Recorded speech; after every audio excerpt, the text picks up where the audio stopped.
很开心，文文终于过上了想要的生活。他是可靠的小虎，把他视若珍宝一般的宠爱着，真希望他们之间的故事能永远停留在这一刻。文文跟随小虎回到农场的第二天，他早早的就起了床。虽然小虎千叮咛万嘱咐让他好好在家休息，但他还是背着背篓出了门。目前来说，他还没有做好和小虎确定关系的准备，所以也不能指望着他来养活自己以及未出生的孩子。步行了好一会之后，他来到了村民家的木薯地。这些拇指一般粗细的木薯秸秆错落有序地倒向了一边。文文仔细查看以后，发现它们还没有到可以采摘的时候，于是他又向前走了一段路，来到了一片已经成熟的木薯地。拔木薯对于她这样的孕妇来说可不是一件容易的事情。她先是用刀把比人还高的木薯干给拦腰砍断，然后开始学起了鲁智深倒拔垂杨柳。也不知道他从哪来的力气，居然还真的被他给拔了出来。拔出来的木薯被他甩掉了上面的泥土后丢在了一边，等着最后统一处理。与此同时，说好要当护花使者的小虎自然也没有闲着。在很早的时候，他就被一家修理铺的老板喊过去帮忙。年轻的小虎并非一无是处，除了打理自己的农场之外，在时间空余的时候，他也非常喜欢鼓捣一些机械。虽然没正儿八经的学过，但凭借着自己的热爱，他依旧表现出了很高的天赋。因此在修车店老板缺人或者遇到什么疑难杂症的时候，往往都会让他过来帮忙。给老板修理完除草机之后，他顺手给老板把摩托车的刹车也修理了一下。对于他的技术，老板非常的满意，报酬自然也是给的比较丰厚。拿到钱之后，小虎第一时间想的就是给文文买点肉补充营养。与此同时，文文这边的工作也进行得比较快。他拔出来的木薯已经堆积成了一座小山，文文用柴刀把这些木薯一个个的给砍了下来，之后的工作便是把它们全部装进背篓里面。怀有身孕的他还是听进去了小虎的话，干活可以干，但是尽量不要干重活。于是他仅仅只装了大半筐就没有继续了。他蹲在地上，艰难地把这些木薯给背到了肩上。接下来的时间里，他将带着这些木薯去到集市摆摊。就在他赶路的这段时间里，小虎已经来到了猪肉摊。心疼文文的他拿出了刚才帮忙的报酬，买上了小1斤的猪肉。以前自己单身的时候，他可舍不得这样吃。现在文文来了，他就算自己不吃，也不得不买上一些给他，毕竟他现在急需营养。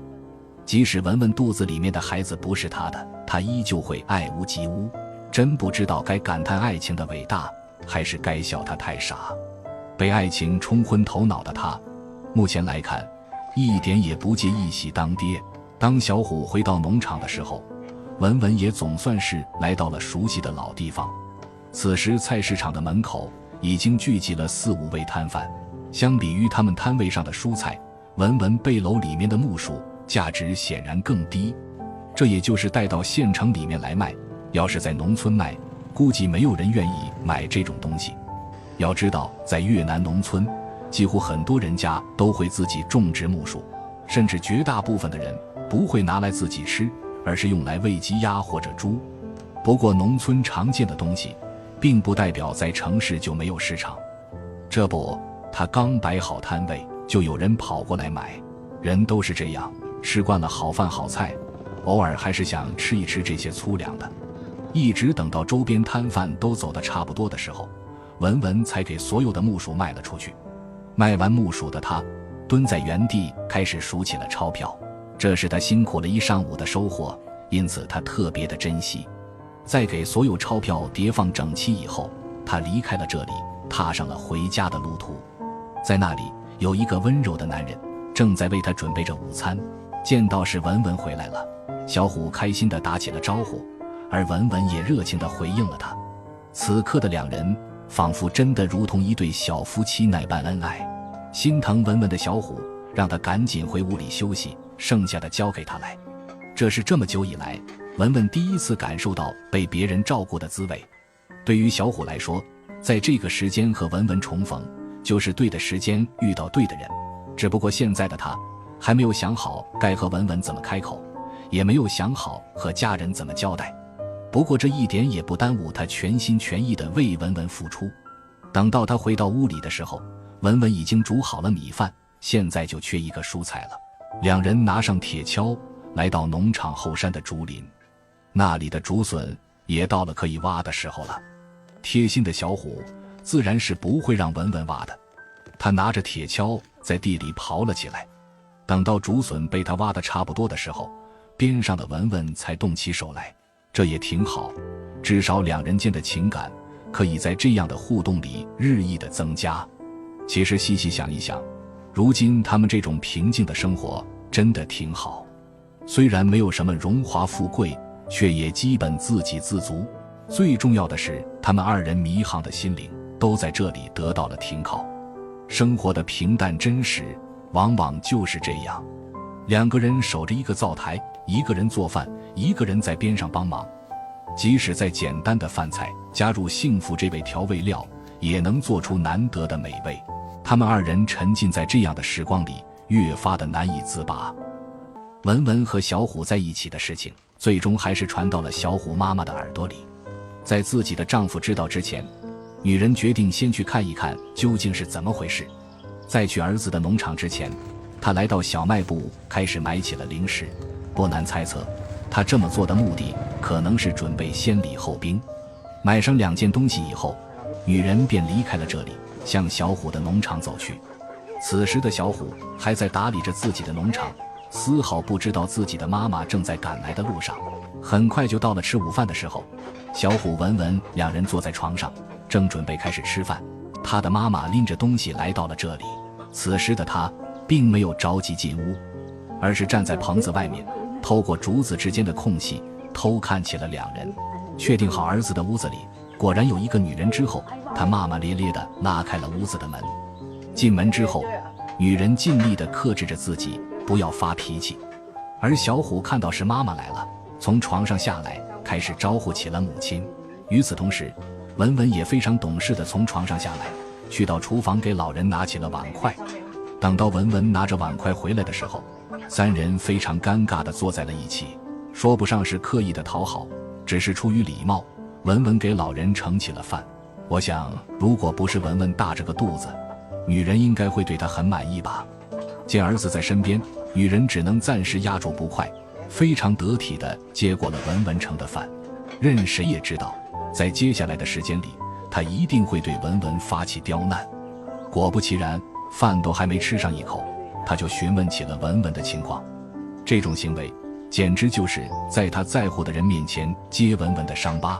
还没等文文说什么，小虎便主动开口，帮文文说起了话。在这一刻，他作为一个男人，开始主动地充当起了妈妈和文文之间的桥梁。见此，女人也不好再当面说什么。此刻的她也明白了什么叫儿大不由娘。本以为这个话题到这里差不多就结束了，让人没想到的是，文文居然主动地聊起了她之前的经历。或许正是因为她对于小虎的情感，才促使她愿意向对方的母亲敞开心扉。这可不是一件简单的事情，毕竟谁也不知道小虎的妈妈在听到他的经历后会有什么反应。尽管有小虎在中间，女人依旧没有接纳文文。此时的文文像极了一个做错事的小孩，低着头用筷子一点点地夹起了碗里的米饭。饭吃得差不多以后，母子之间聊起了天。不管是不是丑媳妇，终归是要见公婆的。对于这一点，小虎是知道的。他也尝试着给两人创造独处的机会，希望文文和妈妈能和谐的共处，这样他也就有了带文文回家看爸爸的契机。只不过他还是想得太简单了。就在他刚走没多久以后，妈妈就像是换了一个人一样，立马开始对文文刁难了起来。不用想也知道，中心意思就是他们两不合适，他也不会同意。当然除了这些，也说了一些难听的话。文文自己心里多少也是有点数的，无力反驳的他只能默默地流起了泪。此时此刻的小虎还和一个愣头青一样，在外面挖着竹笋。他也是想着妈妈过了一趟不容易，准备给她挖点竹笋带回家。她怎么也不会想到，在她不在的这段时间里，妈妈对文文不停地说着难听的话，从屋内一直说到了屋外。即使文文来到了水龙头边上洗碗，她依旧紧跟其后，喋喋不休地说着。这个时候，文文只能埋着头，一边洗碗一边默默地流泪。好在小虎及时回到了这里，听到了儿子靠近的声音以后，女人就和川剧变脸一样，立马换了一副面孔，开始假模假样地关心起了文文。想来她也是不想儿子和自己的关系因为文文而破裂。今天过来的目的初步已经完成，再待下去恐怕就得露馅了。于是女人带着儿子给自己挖的竹笋离开了这里，只留下伤心的文文和一无所知的小虎。自从昨天小虎的妈妈来过之后，文文就一直闷闷不乐。不过生活总还是要继续的，所以在很早的时候，他就背着背篓来到了村民家的菜园。前段时间的降雨让本就泥泞的路越发的难走，为了避免鞋踩脏，文文只能走在用竹子铺设的路上。好在最后他安全通过了这一段湿滑的道路。在这片种满各式各样蔬菜的菜园里，有一垄地被专门种上了芹菜，自家吃肯定是吃不完的，因此文文如期而至地出现在了这里。他蹲在地上开始拔起了芹菜，湿润蓬松的泥土在一定程度上降低了拔芹菜这件事的难度。不过这对大着肚子的孕妇始终不是那么的友好，长时间的蹲着会让她的腰和双腿非常的酸痛。不过为了给孩子赚奶粉钱，这点痛苦文文还是可以忍受的。在整整薅了半垄地之后，就达到了和菜园主人约定好的分量了。剩下的那些是他留给自家吃的。这些芹菜在带到县城去卖之前，还得简单的打理一下。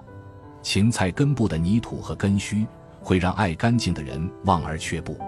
大部分摊贩的常规操作，要么是洗干净，要么是用剪刀剪掉。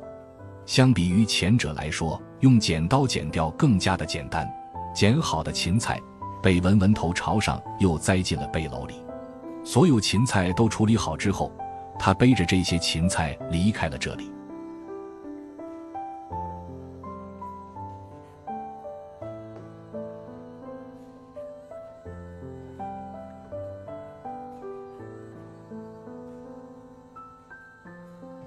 依旧还是那个熟悉的老地方，文文来到了县城菜市场的门外。这里有一样好，那就是即使在大门外摆摊，也没有保安驱赶，更加不用交卫生费、管理费这些杂七杂八的费用。这对于文文这种情况来说，显然是再合适不过的了。他把新鲜采摘的芹菜一把一把的整齐摆放在了蛇皮袋上。刚入门的他，别说是电子秤了，连个折叠小板凳他都没有，因此他只能全程蹲在地上售卖蔬菜。从边上的大妈那里借来电子秤后，他便开始了漫长的等待。不知是何原因，今天大家的生意都不是很好。好在文文的芹菜足够的新鲜，有一位顾客下车以后直接来到了他的摊位上。对于这些芹菜的品质，男人显然是非常的满意，他一次性买了很多。有了他的捧场，文文的生意总算是顺利开了一个张。接下来1个多小时的时间里，生意依旧不是那么的好。边上的摊贩要么选择收摊回家，要么选择换一个位置，只有文文继续坚守在这里。虽然他的坚持并没有帮他换来很多的客人，但是他别无退路。卖不掉意味着就要亏钱，因此不管再等上多长时间，每次他总是会卖完再走。这种看似很笨的方法，实则是他的唯一选择。机会往往不仅是会留给有准备的人，还会留给坚持的人。一位大妈的出现解决了文文的问题。完成了这一单之后，文文的芹菜总算是全部卖出去了。在离开之前，他仔细地整理着自己的蛇皮袋以及地上掉落的芹菜叶。不带给别人麻烦是他一直坚持的事情。除此之外，归还电子秤也是他在回家之前必须要做的。对于别人的帮助，文文打心眼里感激。正是有了这位大妈，让本就不富裕的文文暂时节省下来买秤的钱。感谢完大妈之后，文文便朝着家的方向走去。此时的小虎已经干完了农场里面的活，一边逗狗一边等待着文文回来。他坐在地上，眼睛始终紧盯着农场的大门。一段时间过后，文文总算是出现在了他的视野里。他激动地呼喊着文文的名字，而文文自然也热情地回应着。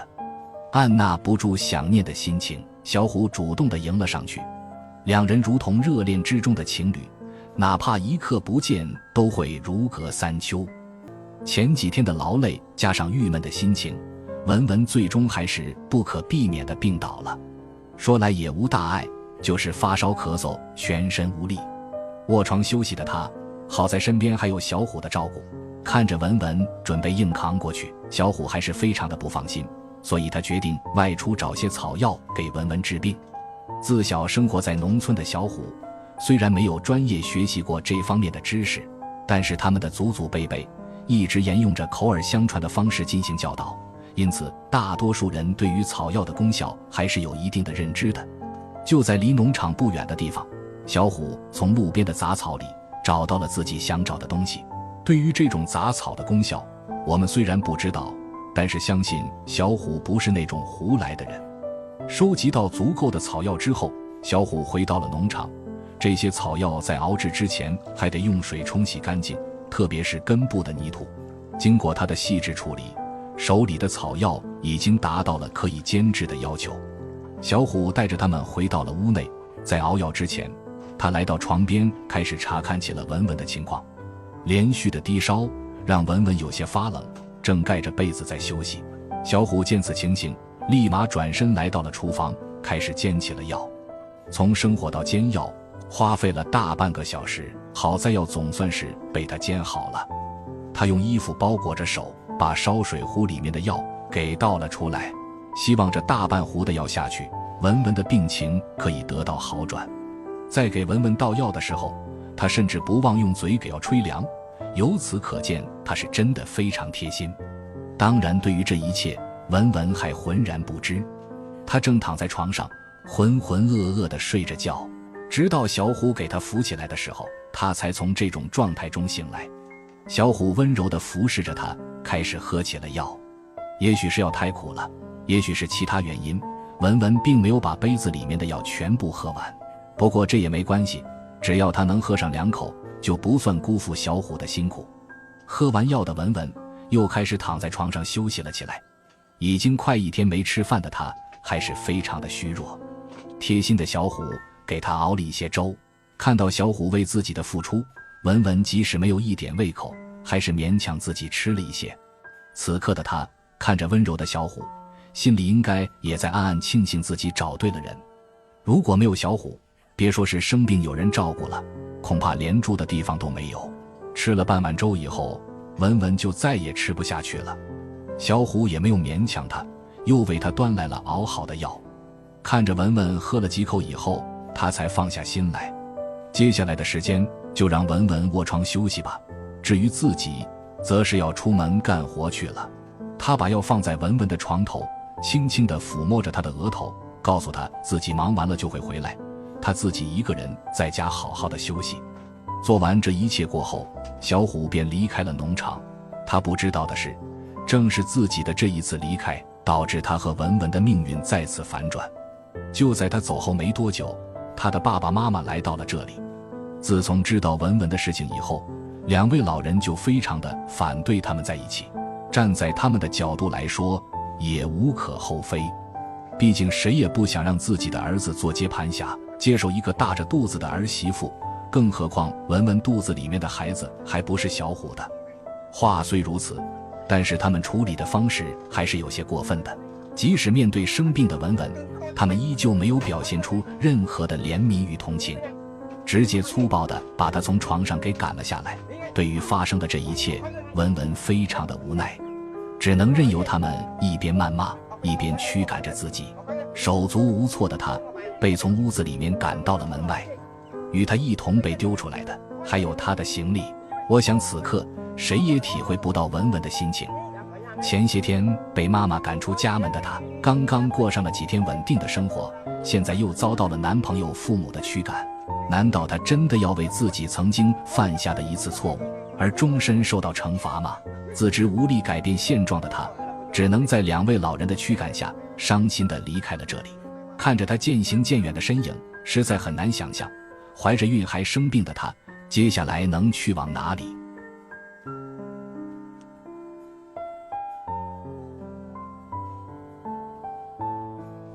时间飞逝，转眼间外出的小虎便回到了农场。看着门被打开的他，心里隐隐已经感觉到有点不妙。他赶忙快速地朝着农场里面走去，想要看看到底发生了什么。当他打开屋子门以后，发现里面已经没有了文文的踪影，只有还在生气的父母。父子2人因为文文不可避免地发生了争吵，即使面对爸爸要断绝父子关系的威胁，他依旧坚持要去找回文文。看着不争气的儿子，父亲尽力地想要拉住他，却怎么也拉不住。可能就算留下了他的人，也留不下他的心吧。此时无处可去的文文又回到了之前的临时住所。小虎一路狂奔，总算是找到了正在伤心流泪的文文。看着眼前伤心的文文，小虎温柔地安慰着他，并向他保证以后没有任何人能干涉他们之间的生活。出乎意料的是，面对勇敢的小虎，文文开始退缩了起来。或许他也不想因为自己的存在导致小虎和家人的关系破裂，他不想看着小虎和自己一样被亲情所抛弃。想到这里，文文把小虎推离了这里。难道他们之间真的是有缘无分吗？简单的休息了一会过后，文文便从睡梦中醒来。生活的压力容不得他有半点的松懈，特别是现在又回到了一个人的生活。可能连他自己也没想到，一路兜兜转转，竟然又回到了这个破旧的棚子。话虽如此，这里好歹也算是给了他一个栖身之所。既然决定住在这里，那好好的打扫一下是非常有必要的。尽管自己的身体还没有完全恢复，但是他依旧还是拿起柴刀开始除起了草。上次的打扫只清理出了其中的一小块地方，而这一次文文准备把这里的杂草全部除掉，这样自己晚上睡觉的时候就安全了很多，也不用担心蚊虫的打扰。就这样，他蹲在地上整整收拾了好长时间，才终于给这里清理了出来。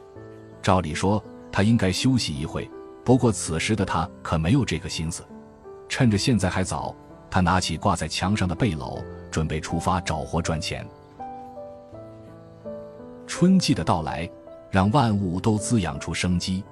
文文行走在满眼春色的田野间，不久便来到了此行的目的地。这片菜园里间隔种植的生菜正是他的目标，不需要复杂的寻找，仅凭着颜色的不同，他就能很容易地在一众蔬菜里精准地收割生菜。而这些被他收割下来的生菜将会被他放进背篓里，等待着带到集市去售卖。就在他忙着收割生菜的时候，和他一样忙碌的还有小虎。此时的他正在山里砍竹子，比大腿还粗的竹子已经生长了很多年。小虎用力地抡着柴刀，一点点地将竹子砍断。在他坚持不懈的努力下，这棵高大坚硬的竹子很快就被他砍倒在地。